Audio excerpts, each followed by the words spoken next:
Quando pensamos em Jesus, quase sempre a imagem que surge em nossa mente é a do homem humilde, pregando a compaixão, a caridade e o amor ao próximo. Essa é a versão difundida ao longo de séculos pela tradição cristã e consolidada pela Igreja. Mas e se essa fosse apenas uma parte da história? E se houvesse outro lado, um lado oculto, que foi cuidadosamente silenciado para que não chegasse até nós? Ao estudarmos os primeiros séculos do cristianismo, encontramos um cenário muito diferente daquele que costumamos imaginar. Não existia uma única versão da mensagem de Jesus, mas sim múltiplas interpretações, cada uma delas refletindo um aspecto de seus ensinamentos.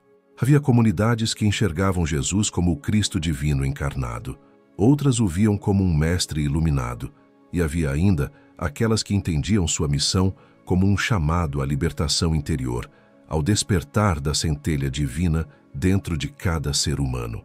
Essas últimas correntes, muitas vezes chamadas de gnósticas, apresentavam um Jesus bem diferente do que foi oficializado pela Igreja. Nesse retrato, ele não era apenas o Salvador que morreu por nossos pecados, mas um mestre que queria nos ensinar a olhar para dentro, a descobrir o reino de Deus em nós mesmos e a despertar um poder espiritual latente, capaz de transformar nossa consciência e até mesmo a realidade ao nosso redor. Nos evangelhos gnósticos, como o de Tomé, Maria Madalena, Filipe e outros textos encontrados em Nag Hammadi, no Egito, em 1945, encontramos palavras atribuídas a Jesus que não aparecem nos evangelhos canônicos. Palavras que falam sobre autoconhecimento como caminho para a vida eterna, sobre a necessidade de transcender a ilusão do mundo material e sobre a presença de uma luz interior que brilha em cada ser humano. Essa visão contrastava diretamente com a que a Igreja estava construindo. Enquanto os líderes eclesiásticos buscavam organizar uma fé baseada na autoridade, na hierarquia e na dependência dos fiéis, os ensinamentos gnósticos apontavam para uma experiência espiritual direta, sem intermediários. Em outras palavras, não era necessário um padre, um bispo, ou mesmo uma instituição para conectar-se com o divino. Bastava olhar para dentro, despertar a consciência e reconhecer a presença de Deus em si mesmo. E é justamente aqui que surge a pergunta: por que esse Jesus foi silenciado? A resposta está no poder. Uma religião que ensina que o ser humano tem acesso direto ao divino é uma religião que não precisa de templos luxuosos, de intermediários religiosos ou de autoridades controlando a fé. Mas uma religião que coloca a salvação nas mãos de uma instituição consegue criar um sistema de controle, onde o poder espiritual e o poder político se confundem. Esse contraste explica por que tantos evangelhos foram rejeitados e classificados como heresia. O chamado Concílio de Nicéia, no século IV, organizado pelo imperador Constantino, foi um marco nesse processo. Ali se definiu quais evangelhos seriam aceitos como canônicos e quais seriam descartados. Não foi apenas uma escolha espiritual, mas, sobretudo, política. A Igreja precisava de uma narrativa única, uniforme, que pudesse consolidar seu poder no Império Romano e controlar as massas. O Jesus que ensinava sobre poder interior, sobre autoconhecimento e sobre a luz divina oculta em cada um de nós, não servia a esse propósito. Ele era perigoso, porque um povo que acredita em seu próprio poder espiritual é um povo livre. E a liberdade espiritual é sempre o primeiro passo para a liberdade em todos os níveis, social, político e até mesmo econômico. Assim, o que conhecemos hoje é apenas parte do retrato. O outro lado de Jesus, o mestre dos mistérios, o revelador do poder oculto, foi condenado ao esquecimento. Seus ensinamentos espalhados em textos marginalizados, queimados ou enterrados no deserto, como os pergaminhos de Nag Hammadi. Mas, como a história sempre mostra, nada que é verdadeiro pode ser apagado para sempre. A luz sempre encontra um caminho para brilhar. E hoje, quando lemos esses evangelhos esquecidos, quando revisitamos os primeiros séculos da mensagem cristã, começamos a perceber que talvez o maior milagre de Jesus não tenha sido caminhar sobre as águas ou multiplicar pães, mas sim nos lembrar de algo que sempre esteve dentro de nós: o poder espiritual oculto, a capacidade de transcender os limites da matéria e da ilusão. e reconhecer que o reino dos céus não está distante, mas vive em nosso próprio ser. Esse é o Jesus que a igreja não quis mostrar. Um Jesus que não apenas conforta, mas desperta, que não apenas consola, mas liberta, e que não pede obediência cega, mas convida à consciência plena. Entre todas as frases atribuídas a Jesus, talvez nenhuma seja tão poderosa e ao mesmo tempo tão esquecida quanto esta. O reino de Deus está dentro de vós. Essas palavras, registradas no Evangelho de Lucas e ecoadas em evangelhos apócrifos como o de Tomé, carregam um significado profundo que, se levado a sério, mudaria completamente a forma como entendemos a espiritualidade e a relação com o divino. Quando ouvimos falar em reino de Deus, geralmente imaginamos algo distante, um lugar celestial para onde iremos após a morte, se formos merecedores. Essa visão foi reforçada por séculos de catecismo e sermões, moldando gerações inteiras a acreditar que o paraíso é uma recompensa futura e que só pode ser alcançado seguindo regras externas impostas por instituições religiosas. Mas Jesus, em sua essência, parecia ensinar algo completamente diferente. Ao afirmar que o reino de Deus está dentro de nós, ele desloca o foco da religião exterior para a experiência interior. Ele não aponta para um futuro distante, mas para o presente. Não para um lugar geográfico, mas para um estado de consciência. É como se estivesse dizendo: pare de procurar fora. O que você busca já está em você. Esse ensinamento é revolucionário porque quebra a lógica do intermediário. Se o reino de Deus está dentro de nós, então não precisamos de templos de pedra para encontrá-lo, nem de líderes que monopolizem a fé. O templo verdadeiro é o coração humano, e a experiência divina se revela no silêncio da alma que se volta para dentro. Não por acaso, muitos mestres espirituais de diferentes tradições chegaram a conclusões semelhantes. O Buda dizia que a iluminação nasce da mente disciplinada e desperta. Os sábios do Oriente falavam do Atman, a centelha divina presente em cada ser. Os místicos judeus viam a Shekinah, a presença de Deus habitando o próprio ser humano. Jesus, dentro desse contexto universal, proclamava a mesma verdade. A divindade não está fora, mas em nós. Mas por que esse ensinamento foi tão pouco explorado dentro da tradição cristã oficial? Porque ele liberta. Uma pessoa que reconhece o reino dentro de si já não é refém do medo do inferno, nem da promessa de um céu distante. Ela entende que o paraíso começa aqui, agora, no momento em que desperta para sua verdadeira natureza. Essa ideia de um reino interior também aparece nos evangelhos gnósticos. No Evangelho de Tomé, Jesus diz: se vos perguntarem onde está o reino, direis: ele está espalhado pela terra, mas as pessoas não o veem. Ou seja, o reino não é apenas interno, mas também permeia toda a realidade. É uma dimensão oculta, invisível aos olhos comuns, mas acessível àqueles que despertam a consciência. Esse despertar, porém, exige coragem, porque olhar para dentro significa confrontar nossas sombras, nossas ilusões e nossos apegos. Significa deixar de culpar o mundo externo e assumir a responsabilidade pela própria vida espiritual. Não é à toa que Jesus falava da necessidade de nascer de novo, não em um sentido físico, mas em um renascimento da consciência. Imaginemos por um momento como seria o mundo se essa mensagem tivesse sido colocada no centro do cristianismo.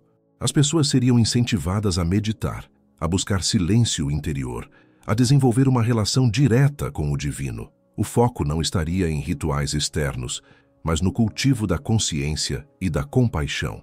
Talvez a história da humanidade tivesse sido muito diferente, mas a Igreja, ao longo dos séculos, preferiu dar outro enfoque. O reino de Deus foi ensinado como algo futuro, condicionado à obediência e à submissão. A ideia de que ele já está em nós foi minimizada, pois ela enfraquece o poder de instituições que vivem da intermediação entre o homem e o sagrado. No entanto, essa chama nunca se apagou totalmente. Ao longo da história, místicos cristãos como Mestre Eckhart, Hildegard de Bingen e São João da Cruz resgataram essa visão interiorizada. Eles falavam da experiência direta de Deus na alma, muitas vezes entrando em conflito com a ortodoxia de seu tempo. Hoje, com acesso a textos antes proibidos, como os de Nag Hammadi, podemos ver com mais clareza que esse era um ponto central na mensagem original de Jesus. Ele não falava apenas de salvação após a morte, mas de uma transformação de consciência aqui e agora.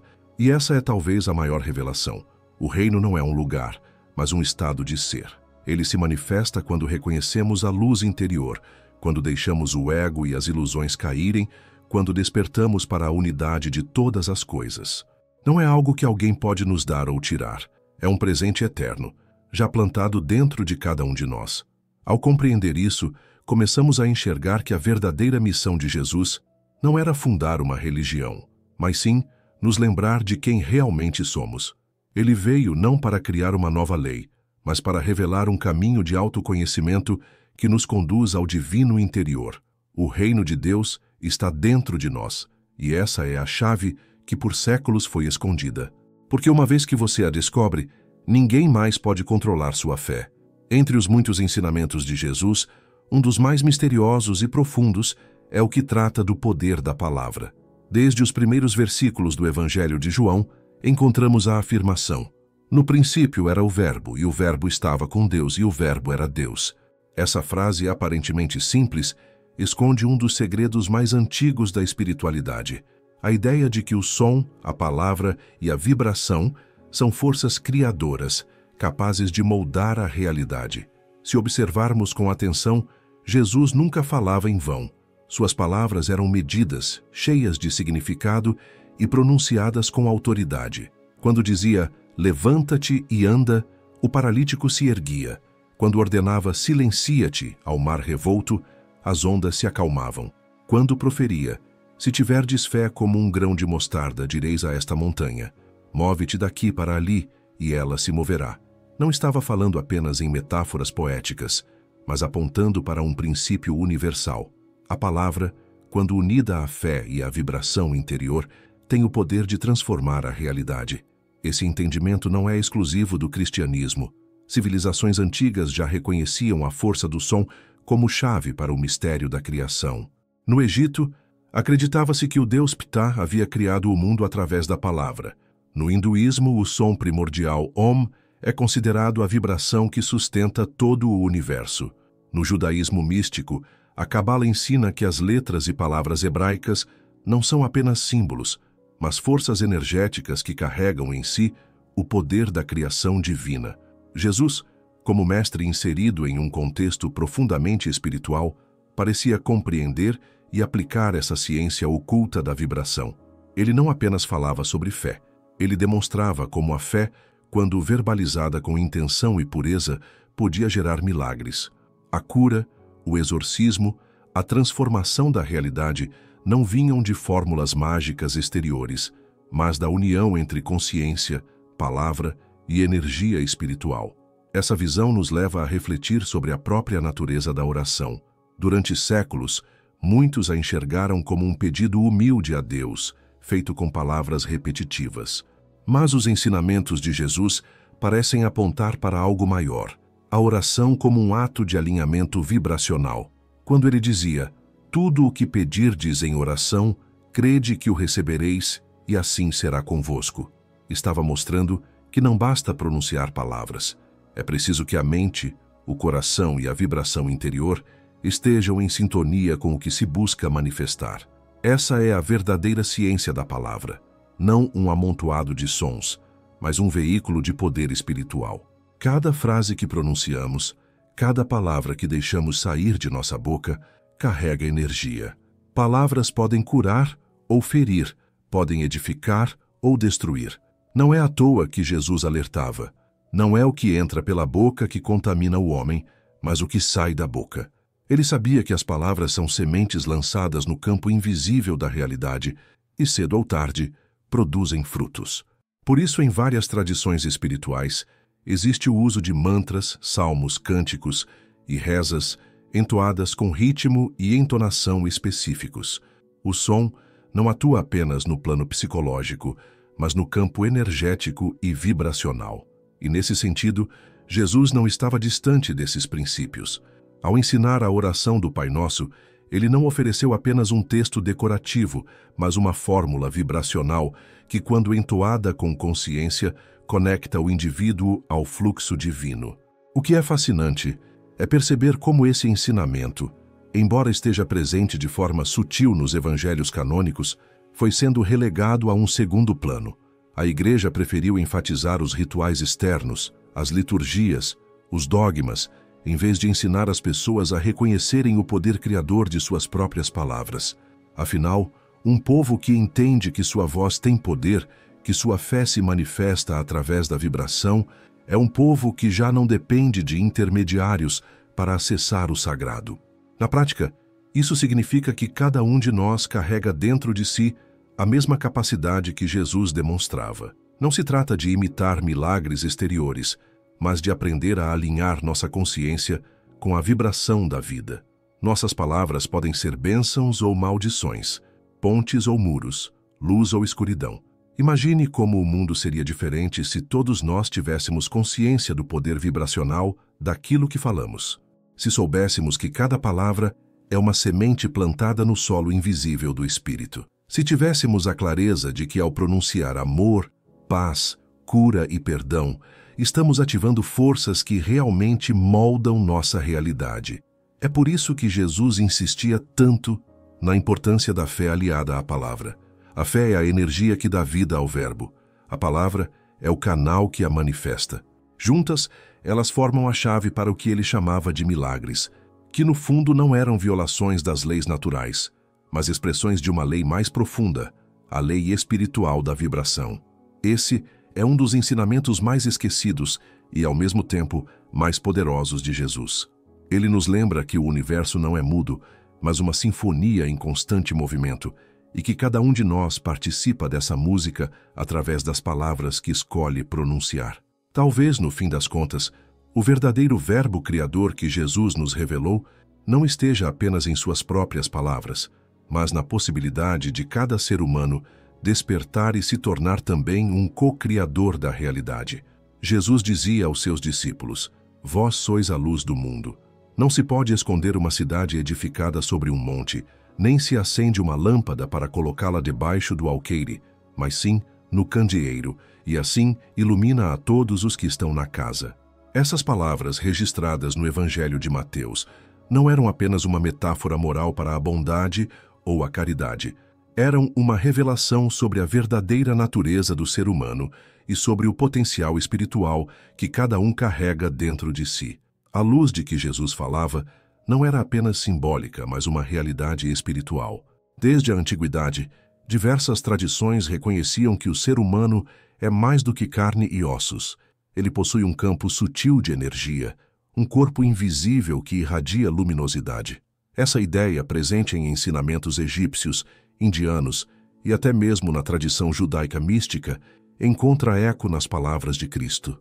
Quando ele dizia que somos luz, apontava para esse corpo espiritual que pulsa em nós, mas que permanece adormecido enquanto vivemos apenas voltados para o mundo material. Nos evangelhos gnósticos, esse ensinamento aparece de maneira ainda mais clara.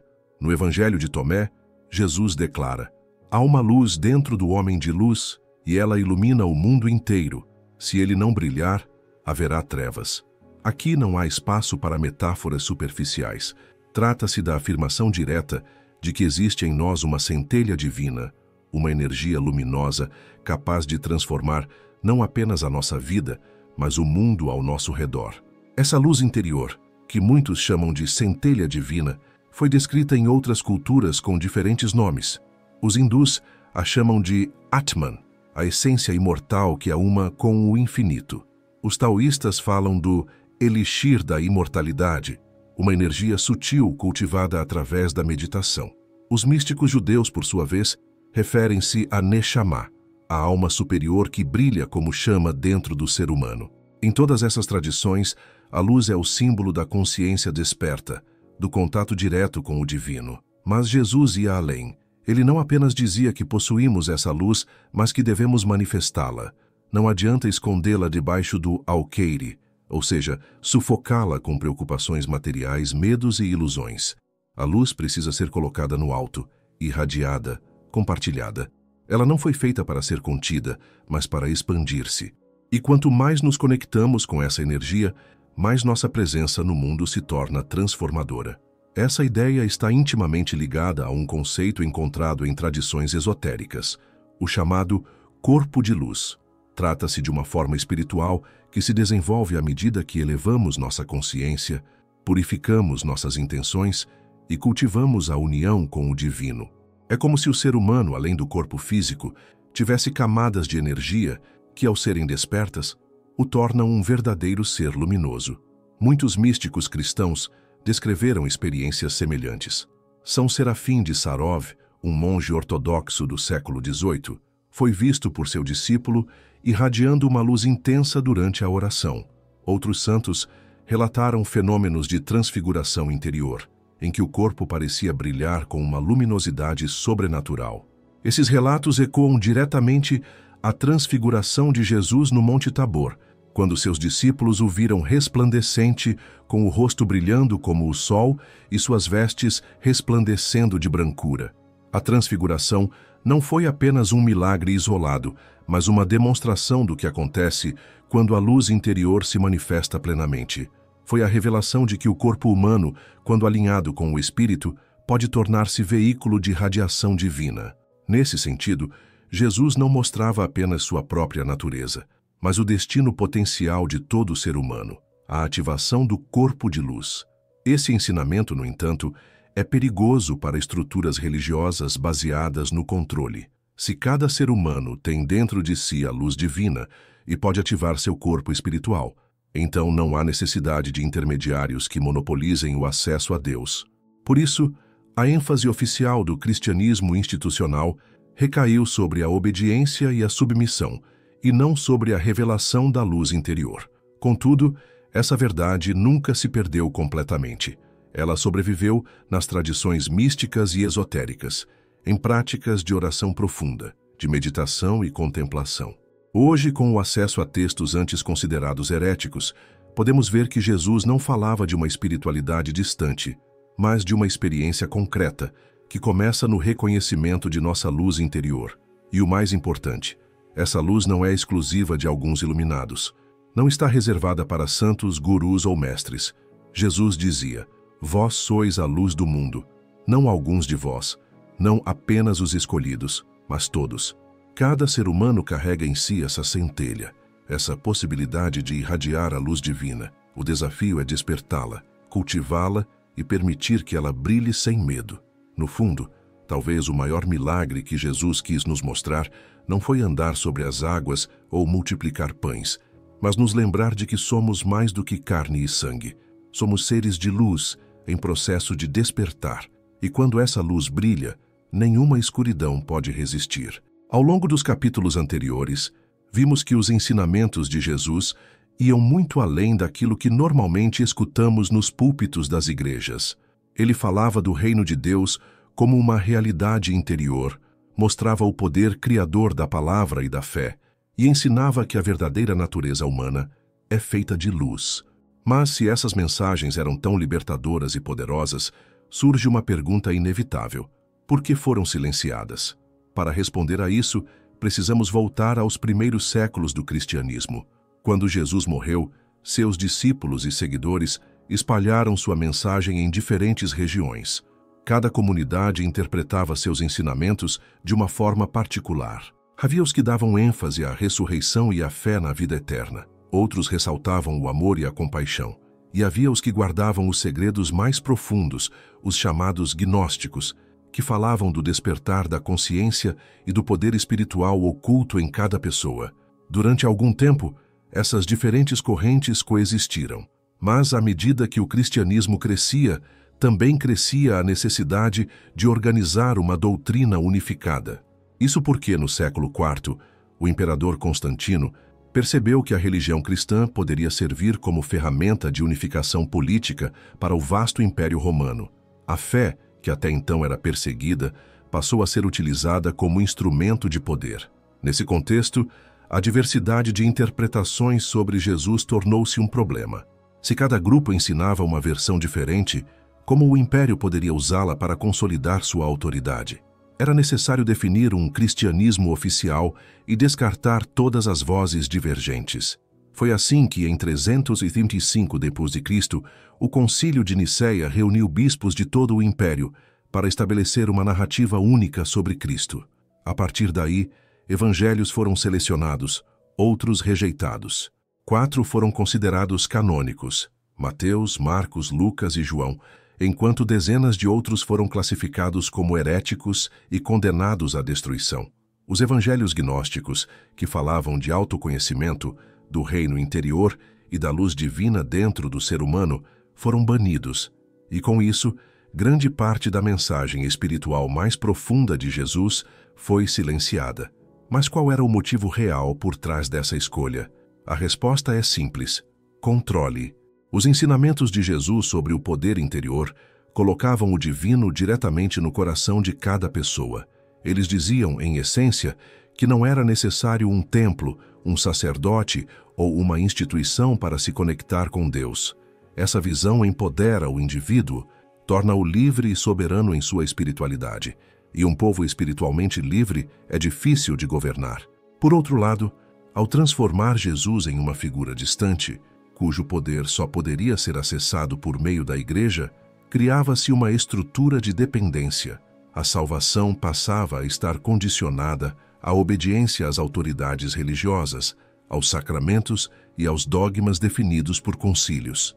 Em vez de olhar para dentro, as pessoas eram ensinadas a olhar para fora, a entregar sua fé e seu poder espiritual a intermediários. Essa lógica explica não apenas a exclusão dos evangelhos gnósticos, mas também séculos de perseguição contra místicos, hereges e pensadores que ousaram afirmar que o divino habita dentro de cada um. Do catarismo na Idade Média até os místicos cristãos que foram silenciados pela Inquisição, todos os que insistiram nessa verdade perigosa foram combatidos. E, no entanto, a centelha nunca se apagou. Como brasas escondidas sob as cinzas, os ensinamentos esquecidos de Jesus sobreviveram em textos preservados secretamente, em tradições esotéricas, em ordens místicas e até mesmo em simples pessoas que, em seu silêncio, continuaram a buscar o reino dentro de si. Hoje sabemos, graças às descobertas de manuscritos, como os de Nag Hammadi e os do Mar Morto, que a mensagem original de Jesus era muito mais ampla do que a versão reduzida que chegou até nós. Descobrimos que ele falava de autoconhecimento, de consciência, de transformação interior, e que justamente por isso sua mensagem foi considerada perigosa para os poderosos. Mas talvez o mais intrigante seja perceber que esse silenciamento ainda ecoa nos dias de hoje. Quantas vezes nas igrejas ouvimos falar da luz interior? Quantas vezes nos ensinam que o reino está dentro de nós? Poucas. Em geral, a ênfase continua sendo na culpa, no medo e na promessa de um paraíso distante. No fundo, a resposta para a pergunta inicial é clara. Esses ensinamentos foram silenciados porque libertam. Eles tiram o poder das mãos das instituições e o devolvem ao indivíduo. Eles nos lembram que o maior templo é o corpo, que o maior sacerdote é a consciência e que a maior revelação não está escrita em livros, mas gravada em nosso próprio ser. E é por isso que, apesar de séculos de censura, repressão e esquecimento, essa mensagem continua viva. Porque a luz não pode ser aprisionada para sempre. E aqueles que têm olhos para ver e ouvidos para ouvir ainda podem encontrar nas palavras esquecidas de Jesus o caminho para o despertar do poder espiritual oculto.